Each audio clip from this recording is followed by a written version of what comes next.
বিসমিল্লাহির রহমানির রহিম। আউযু বিল্লাহি মিনাশ শাইতানির রাজিম। আজ আমি একটি বিষয়ে আলোচনা করব, যে আলোচনা হলো যে অনেক মুসলমান এবং হিন্দু লোকের মধ্যে একটা দ্বন্দ্ব ফ্যাসাদ থাকে। যেমন এই পৃথিবীতে অলিয়া নবী রাসূল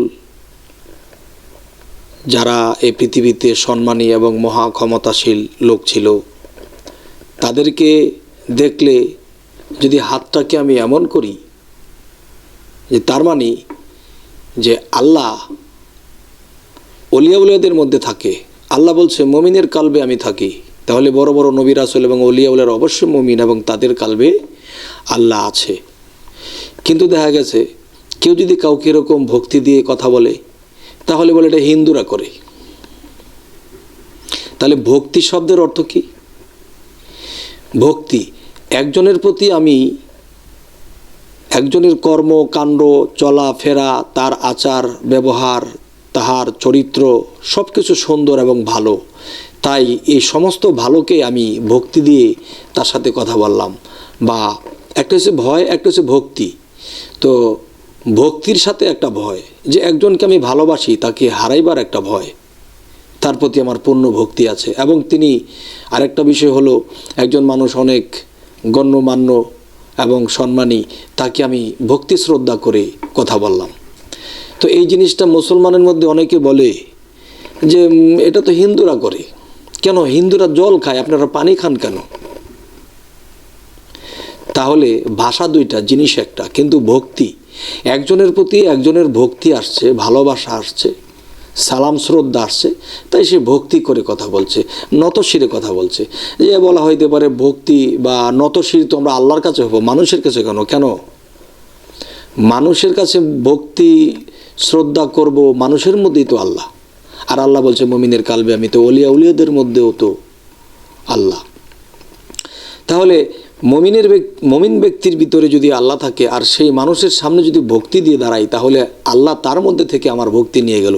তাই বলা হয়েছে যে মানুষ সর্বশ্রেষ্ঠ। কেন? মানুষের মধ্যে আল্লাহ বিরাজমান থাকে এবং মানুষের মধ্যে থেকে আল্লাহ অনেক কিছু করে।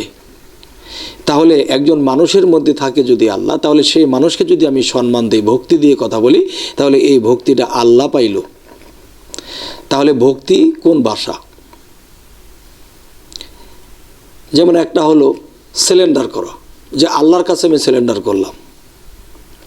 আরেকটা হলো অলিয়া পীর মুর্শিদ যারা আছে, আমি সিলিন্ডার করেছি, কারণ পীরে আল্লাহ প্রাপ্ত বিষয় সত্য তত্ত্ববিদিন পীরের কাছে। একজন মুর্শিদের সামনে যদি আমি সিলিন্ডার করি, তো সে সিলিন্ডার আমার রাসূলের কাছে করা হলো, আর রাসূলের কাছে করলে আল্লাহর কাছে করা হলো। তাহলে এই ভক্তি নিয়ে মানুষ অনেক তর্ক বিতর্ক করে, অনেক কিছু হয়।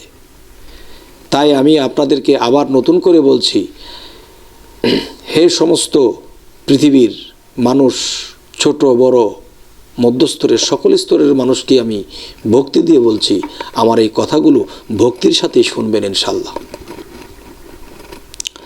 তো এখন আরেকটা বিষয় হলো যে ভক্তি দিয়ে যখন কথা বলা হয়, সে ছোট হোক বড় হোক মেজো হোক, তখন যাকে আমি সম্মান দিয়ে কথা বলতেছি, তিনি যদি আমার প্রতি রাগান্বিত, তিনি যদি আমার প্রতি কোনো অসন্তুষ্ট ছিল, তখন ভক্তির মাধ্যমে, নম্রতার মাধ্যমে, মাথাটা নিচু করে কথা বলার মাধ্যমে তার ভিতরটা নরম হয়ে গেছে। আর বলে সে তো অনেক ভালো করে ব্যবহার করে আমার সাথে কথা বলল, আমাকে সালাম শ্রদ্ধা করলো, আমাকে ভক্তির সাথে কথা বলল। তাহলে তার প্রতি যে একটা তার মন ক্ষুণ্ণ ছিল, তা এই দৃশ্য দেখে ওই লোকটি রাগ কমে গেল এবং তার প্রতি ভালোবাসা আসলো। তখন এখানে কি হলো? শৃঙ্খল হলো। আর আল্লাহ বলছে যে আমি অশৃঙ্খলদের ব্যক্তিদের আমি পছন্দ করি না, আমি অশৃঙ্খল ব্যক্তিদেরকে ভালোবাসি না। যারা শৃঙ্খল এবং নিজে শৃঙ্খল এবং অন্যকে শৃঙ্খলে রাখে, আমি তাকে ভালোবাসি। তবে আশা করব এই ভক্তি দিয়ে কথা বলার মাঝে শুধু হিন্দু ধর্মে না, সকল ধর্মেই পারবে।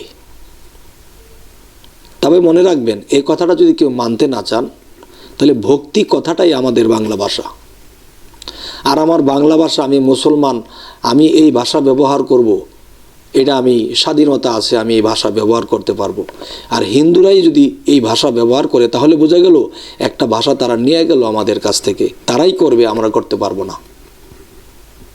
তাহলে ভক্তিটা সকলের স্বাধীনতা, এই কথা বলা। শেষে আরেকটি কথা বলবো, সেটি হলো আমরা এই পৃথিবীতে যতদিন বাঁচি, যদি একটা শিশু বাচ্চার প্রতিও আমরা ভক্তি শ্রদ্ধা রাখি, তাহলে জীবনের শেষে হয়তো কোনো দিন বুঝে যাব বা বুঝে যাবেন যে আমরা তো মূলত একজন শিশুকে ভক্তি শ্রদ্ধা করিনি। দেখা যাবে আত্মার দেশে গেলে সকলেই সমান। তখন আমি একটা এই শিশুরূপে কোনো মহাত্মাকে ভক্তি জানিয়েছিলাম, সালাম শ্রদ্ধা দিয়েছিলাম। তখন আমার জীবন ধন্য হয়েছে যে সে ছোট বলে আমি তাকে অবহেলা করি নাই, তারে ভক্তির সাথে কথা বলছি। আর এটার বড় পুরস্কার যেদিন পাবেন সেদিন বুঝবেন। আজ আমি এই কথাগুলো বলেই রাখলাম। আল্লাহ হাফিজ।